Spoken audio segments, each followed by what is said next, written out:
Leo ni siku ya St. Martha ndani ya shirika letu la Moyo Safi wa Maria Afrika. Ni furaha kubwa na tele sana kwa sababu siku hii ya leo ya 29 Julai 2026, lakini ambapo mwaka 1955 29 tarehe kama ya leo ndipo shirika letu lilipoanza rasmi, lilipokubaliwa kisheria. Hivyo ni furaha leo, wanashirika wote tunafurahi.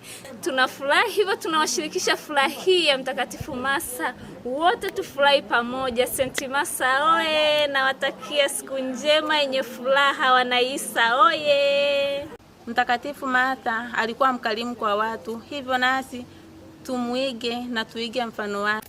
Tunamshukuru Mwenyezi Mungu tunapoisherehekea sikukuu ya leo ambayo tunamwadhimisha Mtakatifu Martha kama siku ambapo shirika letu lilianzishwa na siku ambayo tunasherehekea jumuiya yetu ya novisiati ambaye ni msimamizi wa nyumba yetu ya malezi.